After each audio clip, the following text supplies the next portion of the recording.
Welcome everybody to a great 2020 Catalyst event where we have today a bunch of case studies from around the world, from Czech Republic to Malta to the USA to Latvia. We have clients across the world who have used, leveraged, and mastered Bizagi. They're talking today about how they've integrated Bizagi into their current ecosystem, why they chose BPM as a solution in the first place, and quite honestly, where the pitfalls were. And it should be an exciting event. So without further ado, let me jump in with a couple of introductions. I'll be your moderator today. My name is Mark Shivers, founder and CEO of a boutique consulting firm called Ignite IPA. We specialize in the intelligent process automation industry. And a little bit of background on us. So we as a team have implemented across many industries: media, finance, insurance, Department of Defense, manufacturing, supply chain, real estate, legal, to name a few. And what we're known for is very large, very scalable, intelligent process automation implementations that involve orchestrating work through BPM, automating work through microservices, APIs, and RPA, and then digitizing work using smart forms, OCR, machine learning, you name it. If you're playing buzzword bingo today, you've probably just won. So I want to introduce the panel today around the table here, and I'll let them introduce themselves. Tom, if you want to take it away. Thanks. My name is Tom Spolar. I'm the Director of Continuous Improvement at HSA Bank. We are a division of Webster Bank, and we have over 20 years experience as a leader in consumer-directed healthcare. So we do all consumer-directed healthcare, including health savings accounts, which we are a large custodian for millions of accounts. Everything we do is focused on our customers, including our business process management strategy and implementation, which allows us to support our pursuit of operational excellence and deliver on an industry-leading customer experience. So I'm happy to be a part of this panel.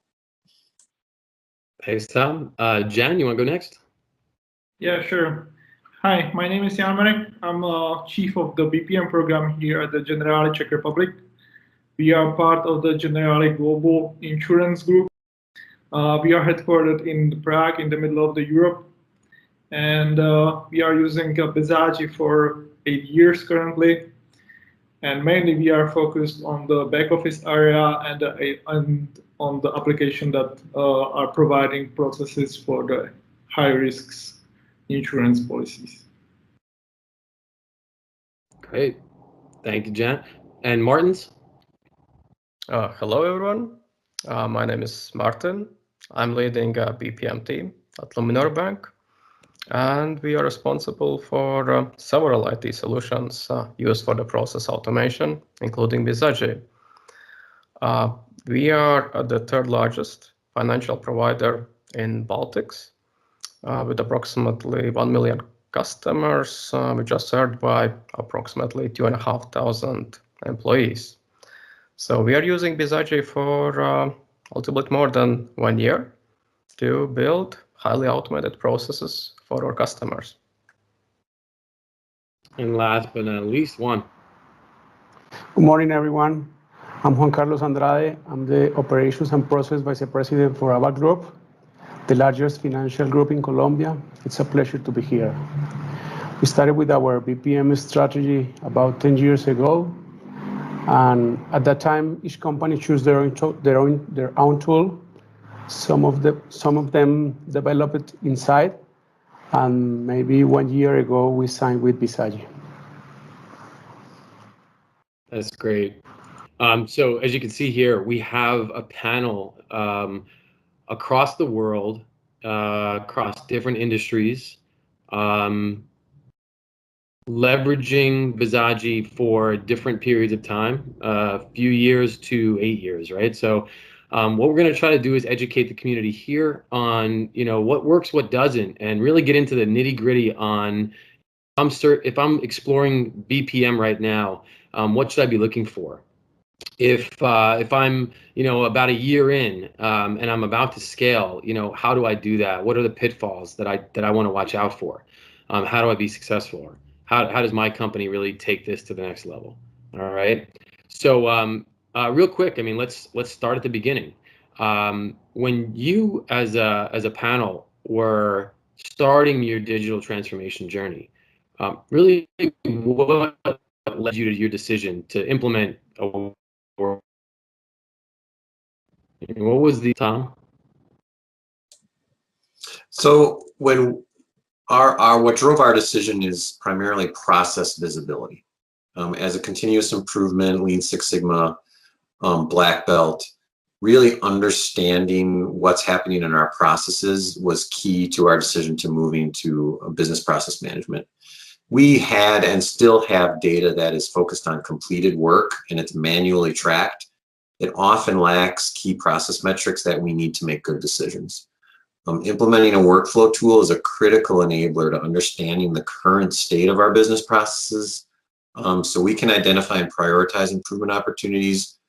And once we have them implemented in Bizagi, this is really the start of our improvement efforts, not the finish. Because we can better understand what's happening, make good decisions, and improve upon it, and continuously improve. That's really cool. Right. So metrics was a key point in your decision, and really more process visibility, it sounded like, which is an undervalued benefit that I believe in the workflow arena. I agree. Yeah, very cool. So Martin, what about you? What were some of the reasons you jumped into, starting to look at workflow? Well, it's important that Luminor in Baltic countries has emerged from two leading Nordic banks, which means that we actually have inherited quite a complex architecture and large number of processes, which not always are consistent across Baltic countries. So what was our main goal? To establish a solid foundation for the future process automation, which would allow us to build the common processes, which could be reusable across all three countries. Very cool. So you were looking for, it sounds like, more of a process mining tool. Yes, because with our existing legacy solutions and different BPM solutions which we inherited, it was quite hard to build new common processes. Yeah, very cool. And Jan, what do you think? Any difference in the approach to why you guys started? You guys have been at it for what, 8 years or so? 8 years ago, what made you, led you to that decision? Actually, like 8 years ago, we were looking at for some kind of a tool that allows us to model the processes first. So we were building at the first something like a process factory. And later on, we realized that it will be nice to run the processes as well. And we realized that the Bizagi has an engine that allows us to run those processes that we already have modeled. So that was the start of the BPM program at Generali Czech Republic. Right. So surprise, BPM and process modeling go hand in hand, right? Very cool. And Juan Carlos, how about you? Okay, let me tell you that we are in a different situation because we have 4 banks at the same market, and all of them are rivals and have their own goals. So I guess there are 2 biggest challenges for us in our BPM strategy. The first one is standardization, but at this point it's very important to give enough freedom to continue with the business in the front office for each bank, trying to be just one at the back office. And we create some years ago a digital lab company that provides service to the banks, looking for the whole customer journey for our clients. So the second challenge is how to coexist the workflows with the digital journey that is built in the lab. So you really started with a concept that you were going after, you know, an end-to-end digital reorganization, and it sounds like, you know, you landed on the topic of Bizagi or workflow being key to that transformation. Yep. So I mean, that's really, you know, look, the great part about this is there's 4 different experiences here, right? Everywhere from I just want a process modeler to I'm doing a full end-to-end digital transformation, and everything in between. So this is going to be a fun roundtable, really talking about you know, 4 quite different experiences. So I'm keen to see, you know, if they come together at one point, they merge. And let me start with this, because I've gone to a number of conferences, and you know, from a consulting perspective, you know, I'm always asked the question, you know, what's the ROI? What's the value we're going after? Because, you know, most of the time we find that our clients are looking at selling this up to their C-suite, right? So selling an investment in workflow and in BPM. So, you know, how did you guys, you know, all 4 of you go about C-suite, you know, selling? So how did you determine ROI, and, you know, how about short-term and long-term basis? So I can go ahead and talk about our experience, because really there was no business case necessary in the C-suite. Everybody agreed that this is something we want. In fact, it's my understanding long before I arrived, you know, everyone said we need workflow to get that process visibility I talked about. But really, due to rapid organizational change, it just never really had a champion, so it didn't get prioritized. When we stood up our continuous improvement team, it was really a natural for us to champion the implementation, because it's such a critical enabler to what we want to do. So really, it just needed an owner, somebody to champion it through and make sure it got done, because it's complicated. There's a lot to choose from. In a strange sense, I think it really benefited us, because when people first started talking about it, you know, intelligent business process management wasn't even its own category. And now there's so many great tools out there.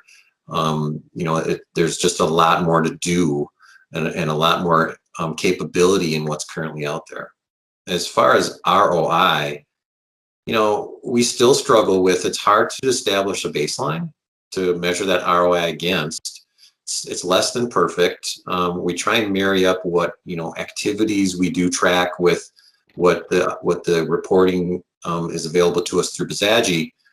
But we know we're doing the right thing, and we get, you know, better and better ROI as we get to measure better and better. But there are a couple factors that I don't want to overlook. The first one is auditability, which I call it.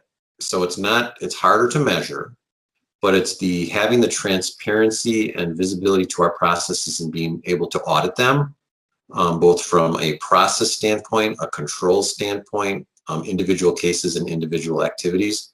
It's a huge value to the organization that's hard to quantify, but strongly supported throughout leadership in the organization.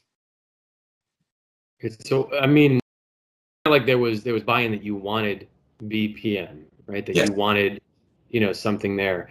Outside of ROI, then, you know, was there an approach you took to, you know, just prove out the benefits of the technology or how it worked? You know, how'd that process start for you guys? Just bring a bunch of vendors in and do an RFP or a demo, or what was the process there? Well, through the procurement process, we had a lot of demos and RFPs. So that brought some visibility into what the capabilities are. One of the risks I think a lot of people who are new to this journey are going to find is that everybody wants more faster. So, you know, once people see what these tools can do, they're going to want it. That's for sure. And once you implement your first process and start to spit out all the data and information from it, it just opens the floodgates to improvement opportunities. So it's, you know, that's a risk of wanting more faster. Ironically, as we went through the sourcing and procurement process, at every step, once people understood what Bizagi was, they said, oh, we could use this for this process. So they're always looking, you know, your eyes are opened when you see what these tools can do, and just getting them implemented, which will really accelerate adoption. Yeah, we at Ignite IPA, we call it seeing is believing campaign, right? So, you know, just get in there with a demo and a pilot, and then eyes wide open. You have your constituents at the client, you know, now talking about how they can use this as opposed to you telling them how others have used it. Really cool phenomenon when you're trying to prove the value. So you started with, you know, the concept that we want BPM, we want workflow. We know we need it. We know we have a gap that this thing can fill. Now let's just figure out which technology works best. So That's very right. cool. And a point you brought up, intelligent BPM, right? Common theme here in this conference. It's not your, you know, your grandmother's, you know, BPM tool, right? Of 10 years ago. There's a lot more to it. We're going to get to in a couple of minutes, but very cool intelligent BPM plug there. Martin, what about you? What was the driver there? How'd you guys sell that to the C-suite? Well, in our case, situation was to some degree similar, but the problem was that we already in each country had some kind of workflow solution.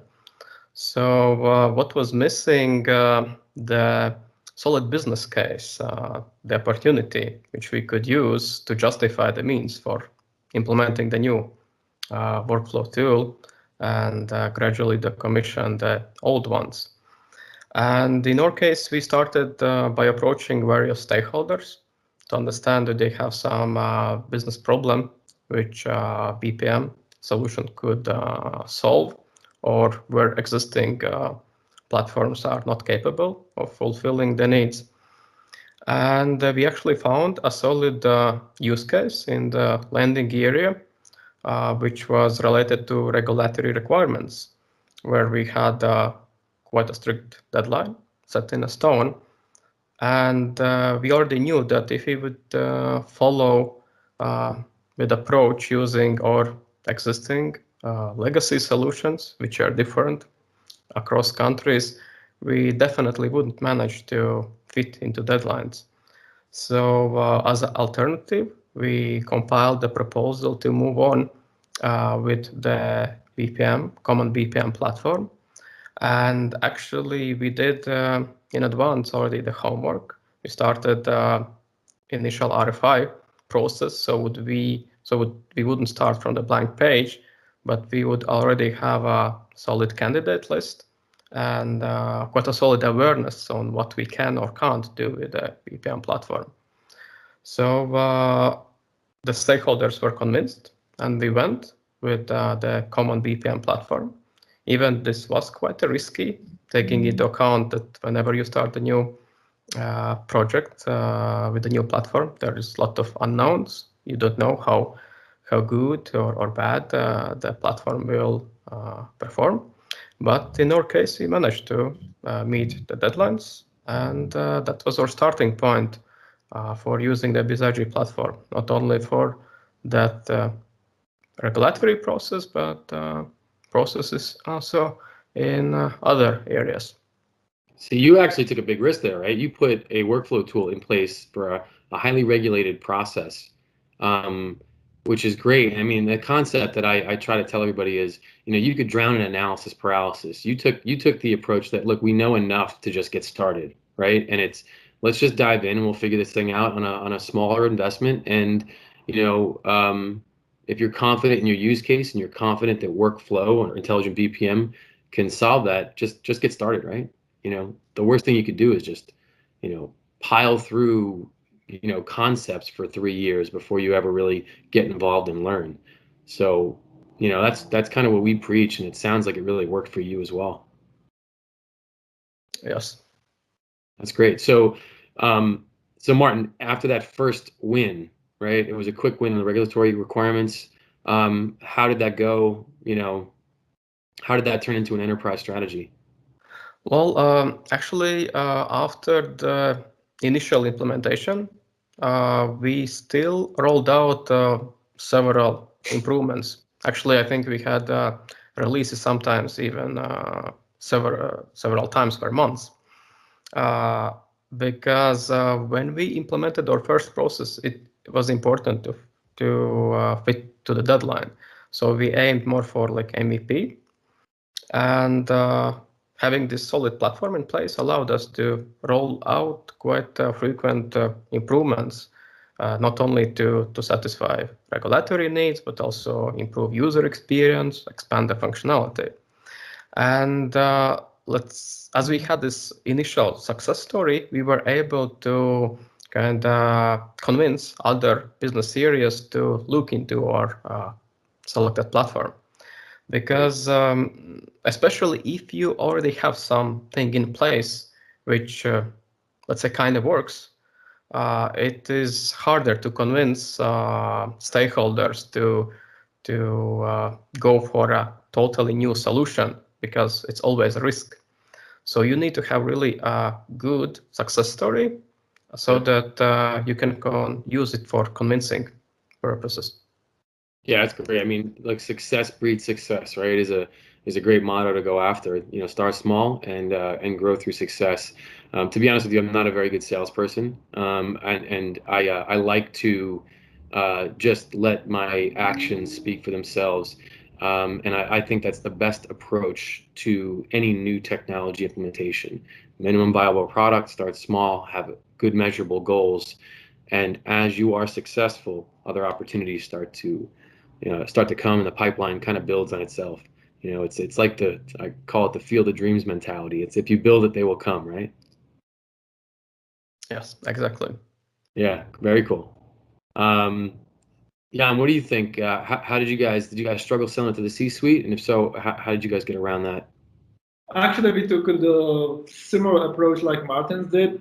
8 years ago, we took a small part of the and most used part of the process in H-risk area, and we put it to some kind of a proof of a concept that we went through. And actually, we managed to deploy this first and most used part of the process within 30 days to the production environment. And so we were somehow proved that the platform is capable to do and deploy features in a very short period of time to keep the users interested and to keep the features helping the real users at the end of the line. It's very cool. So very similar. Proof of concept. Yeah. Start fast, implement fast, and and then let success build on itself. Very cool. I mean, it sounds like a common theme here is just get started and let it prove itself out. Juan Carlos, any difference in an approach? No, I guess there are some similars, but we started with a big discussion between the front office and the back office about the speed to solve the process. And we chose another tool some years ago, but it was very heavy with the requirements for machine. And one process was kind of complex. So we opened an RFP 2 years ago, looking for speed, friendly tool, cheap, and light of machines.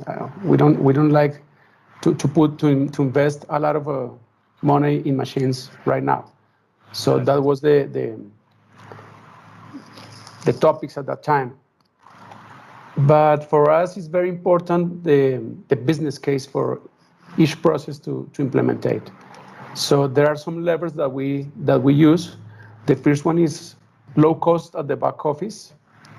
That usually or typically is the main topic in each implementation. But furthermore, we check how much time we can reduce in manual tasks at the front office in order to increase the time for the business. And in addition, we look how to decrease the operational risk. However, this lever is very difficult to put in a number. And obviously, legal topics always help with the business case as another lever. But I guess the most important are low cost at the back office, free time at the front office. Oh, so you were selling this up the chain. So you were basically the project champion there, selling this up to the C-suite based on, you know, hard ROI. It seems like you were focused on, and just correct me if I'm wrong, but you were focused on reducing the time spent on administrative tasks in the front office so that they can sell more, or how did you justify that? Was this a revenue play in the front office by reducing their administrative tasks? Yeah, we use some metrics about depending on the time, how much products you can sell. So you use that metrics in the business case. Right. Each time you reduce the time with the manual task. That's great. So, I mean, that's a really cool approach to ROI. You know, look, everybody knows the standard ROI. You can reduce costs in your operations. You can grow through automation, right? Without throwing people or bodies at the problem. And automation can be leveraged there, and Bizagi especially. But it's really cool to see, you know, leveraging the tool that could actually reduce administrative time, which I'm sure you've seen. Then take that time to repurpose it to focus on new revenue. Very unique, very cool way of approaching the ROI game. To keep focus on the business. Absolutely, yeah. That's why we're here, right? It's to help clients and build a revenue stream. So that's great. So real quick, let me turn the technology turn the discussion from the concept of starting to the technology a little bit. So we've heard a lot about Bizagi, you know, acting as a hub, or, you know, as Tom mentioned before, an intelligent BPM tool, an intelligent automation orchestrator, which seems to be a theme at this conference. So let me turn this on to you guys. Did you find that Bizagi was leveraged very well in that space? So did you marry it with other technologies in your organization? You know, how did you position this intelligent automation orchestrator tool that you now adopted in your organization? And Juan Carlos, let me start with you. Anything else out there in that sphere of intelligent automation, like RPA or OCR, or, like I said, all the buzzwords in the industry now? Yeah, in many cases we are working standalone with the process. However, we are using another tools for ECM, OCR, RPR to complement the solutions. And the BPM, in that case, act like a hub, as a hub. And about in artificial intelligence, we are just starting with some pilots, but we are not working with that really hard. Do you feel success at Bizagi? Excuse me, Mark? Do you feel that having Bizagi is going to enable you to move forward in those strategies, in the RPA and in intelligent automation strategy? Sure. Yeah. Sure. All right, great. And Tom, Yeah. Tom, what about you? We're at the point in our journey, and as I've talked about before, you know, we're interested in understanding the current state of our process first. So Bizagi right now is working as a standalone, but one of the critical factors for selecting it is that it's an orchestrator, and orchestration is the term we use, whether it's a manual step, an automated step, whether it's a future RPA or OCR opportunity, we know that it can orchestrate those tasks. So we plan on leveraging it as the opportunities are identified. An example that comes to mind, which I think is very relevant, is the assumption is that we can benefit from OCR. However, as we've implemented processes, it will be a much better solution to eliminate the paper form altogether. And there are opportunities where OCR would not be the best choice, but instead ingesting it into our process as an editable document through an online portal would be much more efficient, be able to put much more controls in place. So jumping to the solution that an RPA or an OCR or an AI solution is the best one comes after understanding the process. So the answer to your question is yes. We selected it because of its ability to orchestrate and coordinate. But right now it's standalone with the knowledge that we can take advantage of those opportunities as they're identified. Yeah, that's great. It's the chicken before the egg question, right? I get it all the time at these conferences. Is it better to understand your processes first to then automate, or do you want to automate your processes to then, help you justify the investment in the rest? So, there is no right or wrong way of approaching it. It's really based on, I think, your organization's prowess for change, and for what it's worth. I've seen it work both ways. Having a BPM or IBPM technology to orchestrate a process gives you the advantages. And very cool that you mentioned that, instead of just trying to deal with the paper problem and putting an OCR tool in place, you're using Bizagi to say, hey, why don't we just eliminate the paper altogether? Let's put some smart forms out there and have them really just fill out forms to then send us data directly. Why strip the data off of a piece of paper? It's awesome. Yep. And I think it's another tool in your toolbox, right? It just gives you another option to even ask that question. And if you didn't have Bizagi, I'm assuming you probably would have to just deal with the paper, right? Correct. Yeah. It's cool. So I always talk about this as an intelligent automation ecosystem, with a toolbox, right? And the more tools you have in that toolbox, the more likely you can approach the problem the correct way. Bizagi, specifically is, one of those core technologies you hear all the time, intelligent BPM, you hear all the time, that if I didn't have this, I would not be able to automate as many processes as I am today. So, yeah, very cool. Jan, what about you? In this chicken before the egg question, how'd you guys approach the intelligent automation orchestrator concept? Actually, I think that those days it's not possible to have like a BPM platform that is standing alone within the IT architecture of any company that is within the insurance market those days. So the BPM that we are using is strongly integrated with the DMS system that we're currently using, and it's more or less consuming the services from the Oracle service bus that we are using like a web service provider. So this is the way that we approach within the BPM implementation. So it is like a consumer, but it's really tied into the legal primary systems and the email system that we currently use, and they were in place for a couple of years now. So you're leveraging this intelligent BPM platform to sit on top of your other platforms. Is that correct? Yeah, that's correct. Very cool. And are you decommissioning other platforms, or is it really just orchestrating processes between different processes?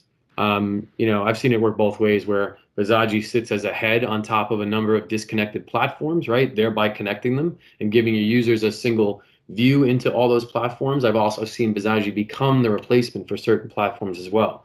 So what approach did you guys take?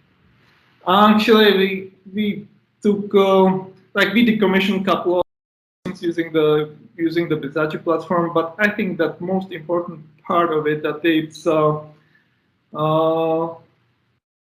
more convenient to the users to have like a single application where they can do the process in one app instead of clicking off and using a couple of applications that they were used to do in the past. So that's the way we approach it. Yeah, that's great. I mean, look, common experience for resources and talent in your operations is huge. Instead of jumping between platforms, and having tribal knowledge of a single platform, I find that having something like Bizagi that's looks new and feels like everything else they're using in their daily life is really important, not only to help the process be more efficient, but also to attract talent, right? When you see a mainframe screen and hitting the F4 button all day long to page through a system versus having something that looks and feels like some, like they would see on the internet, is a great selling point, I think, even just for new talent. Did you guys find that as well? Is that, people are excited to now use the system?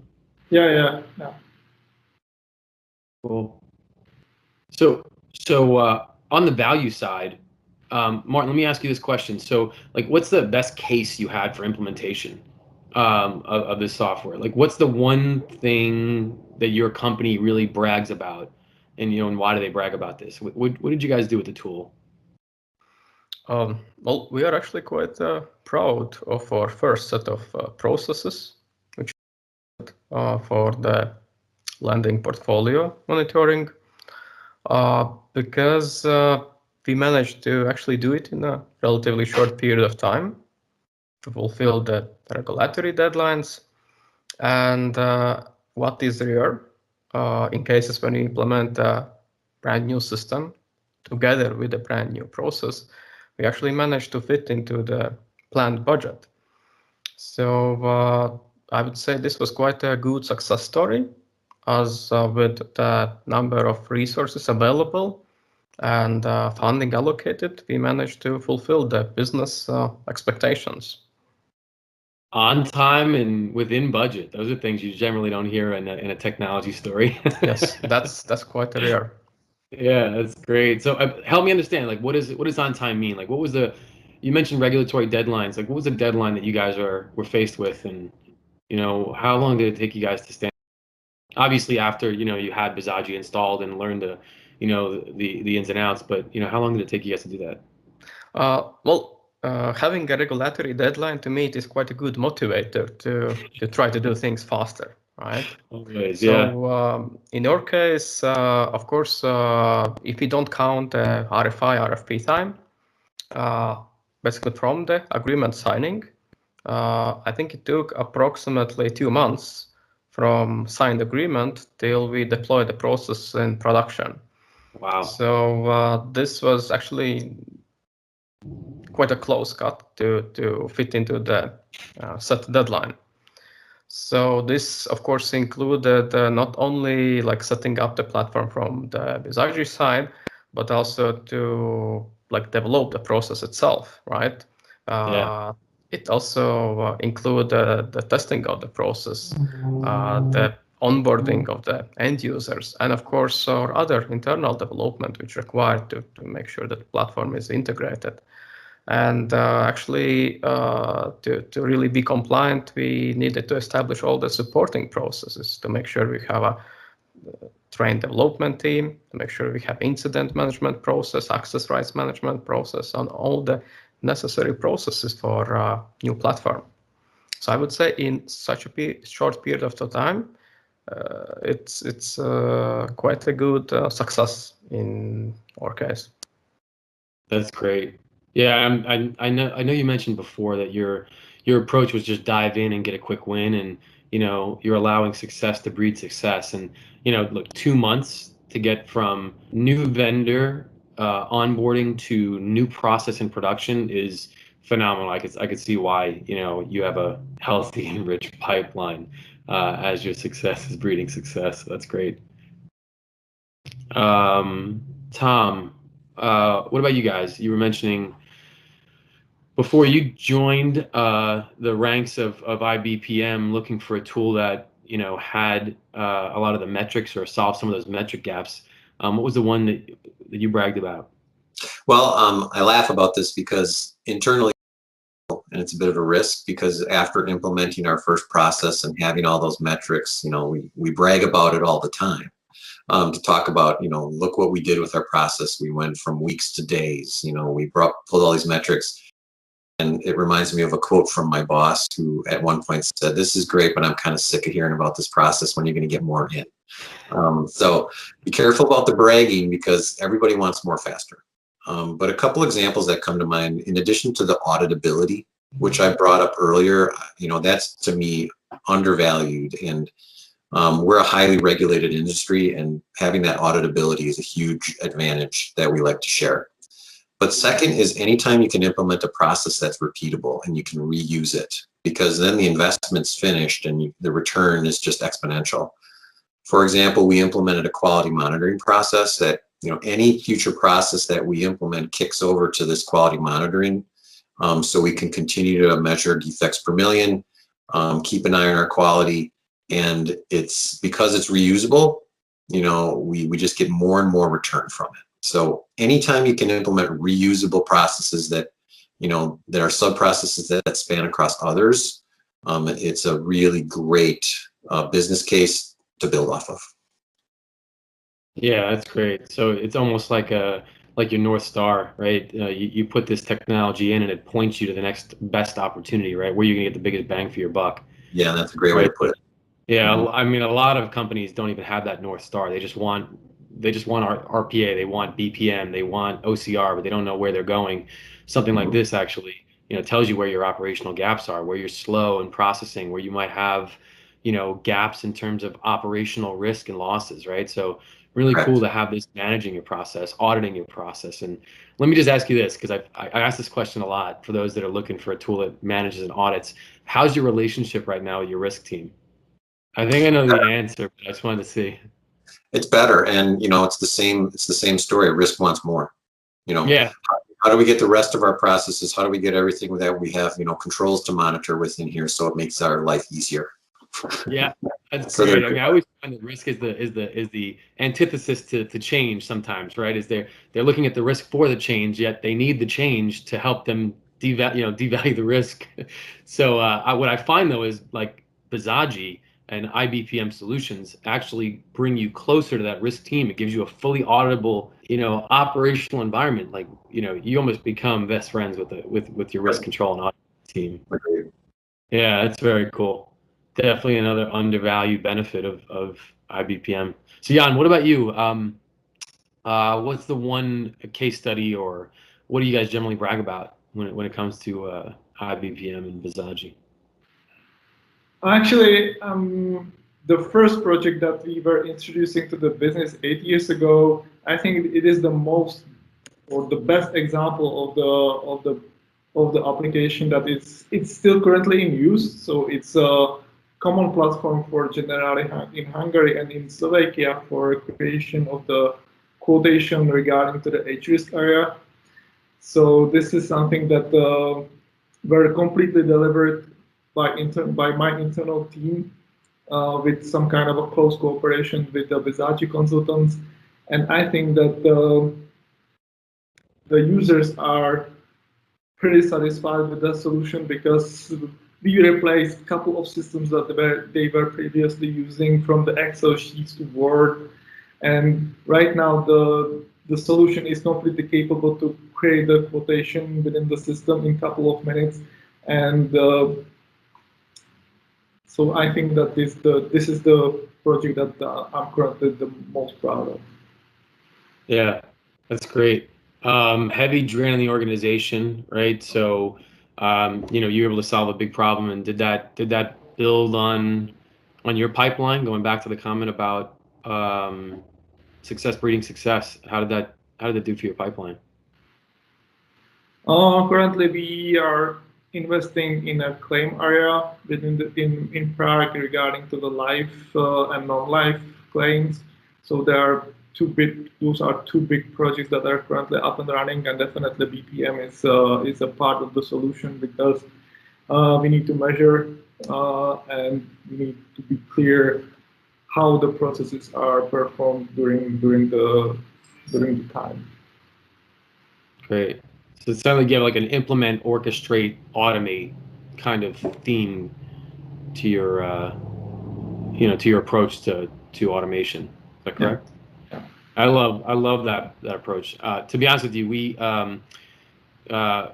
took a client with that same approach, from concept to an enterprise BPM platform, while enhancing that with an RPA journey. It was actually one of the biggest RPA in the United States, with about 1,000 bots, over $300 million in benefits back to the business, or savings to the business, with that same exact strategy. It was just, implement, use the North Star, find the next opportunity, orchestrate the process, and then automate the process, whether it be within the platform or using this other technology. Really great success story using that exact same methodology, right? And it's not rocket science, right?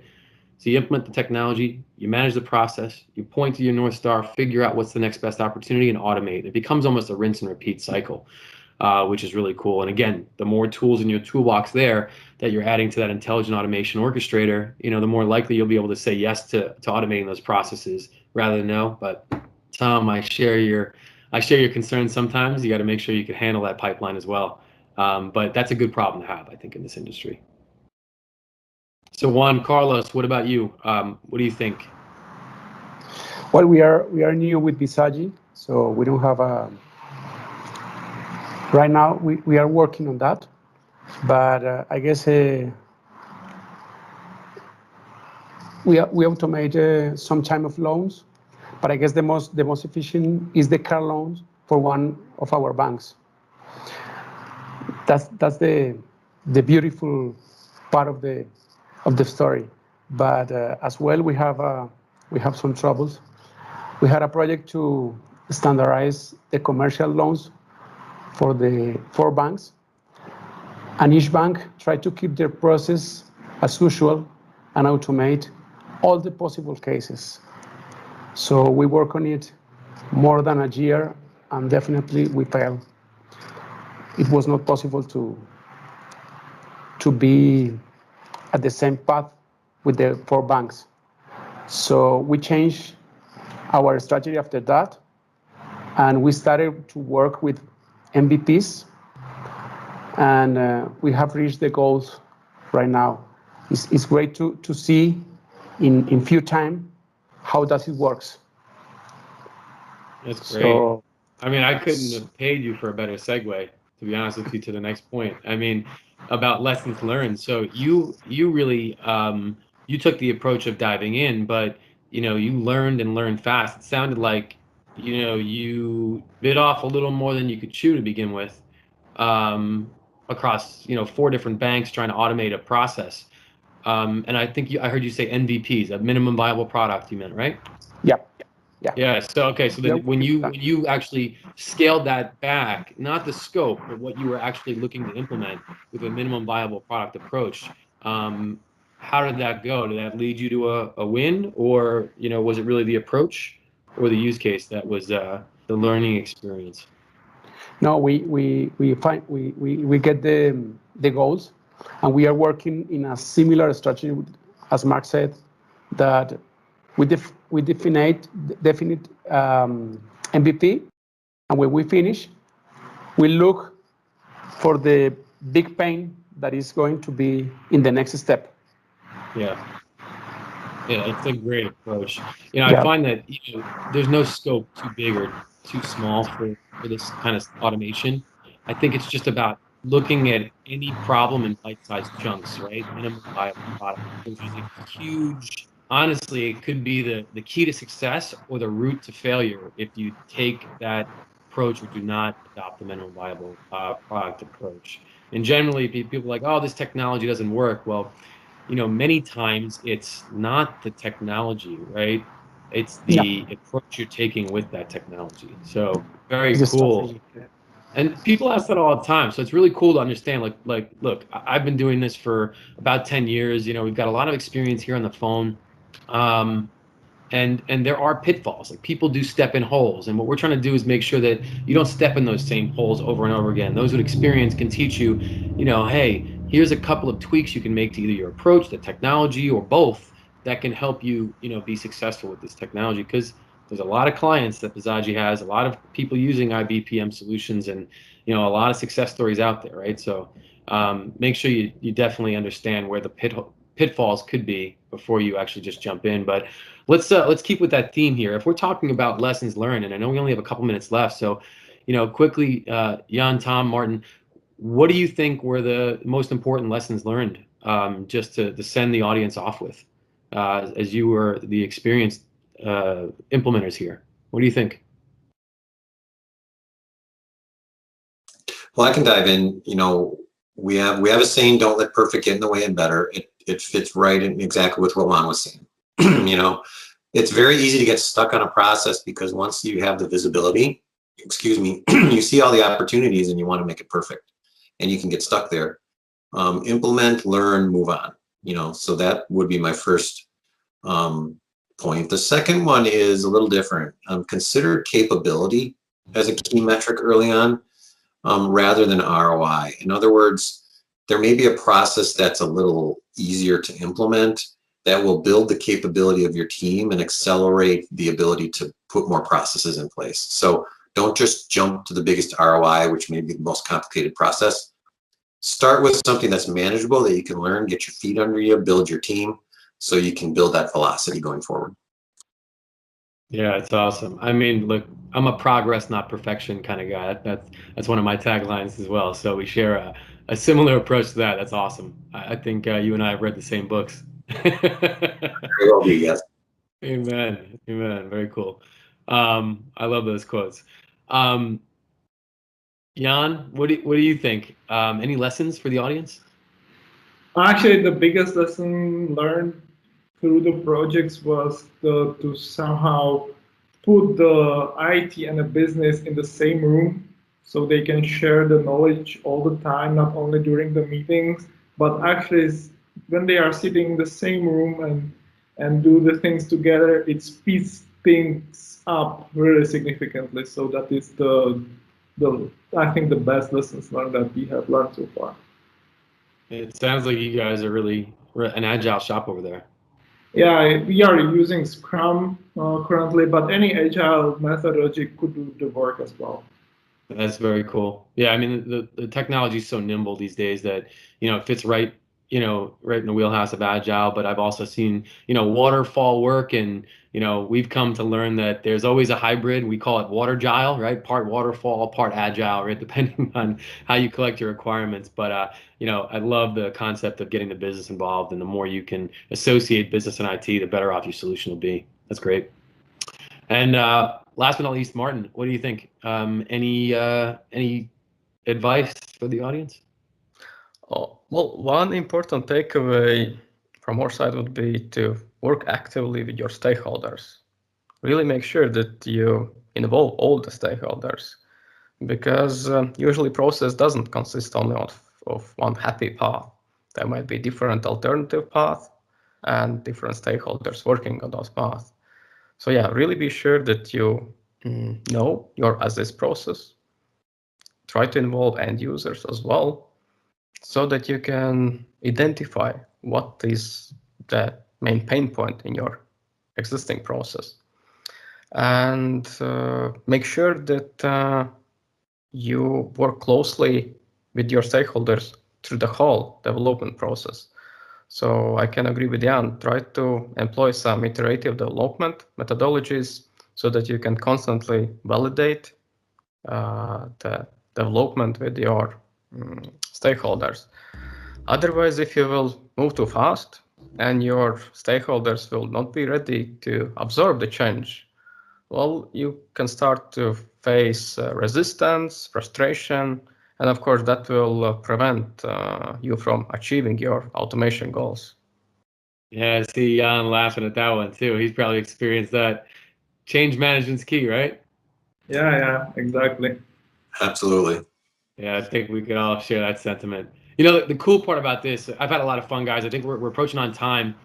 So thank you so much. But really cool, just to summarize, we had 4 different, very distinct geographical and business focused companies come together on a panel, which I thought we were all going to be diverging in terms of our thoughts. And it sounded like we actually converged in most of these concepts. So for what it's worth, it sounds like there's a playbook out there that, new customers should follow and people should follow. And cool part about it was there was success found in not only orchestrating processes, finding new metrics, saving money, enhancing the sales process. Sounds like this thing works. I don't know about you guys, but it sounds like it's been working so far. Really cool lessons learned, and I think you all did a great job with articulating some of the pitfalls and how to stay away from them. And very cool experience for me. Hope you guys had fun, and for the audience, thanks for sticking around and thanks for listening. Really appreciate it. Thank you for moderating. It was great to interact with all of you. Thank you. Thank you. Thank you. Have a good day. Likewise. Take care, everybody. Enjoy the rest of the conference. Bye. Thank you.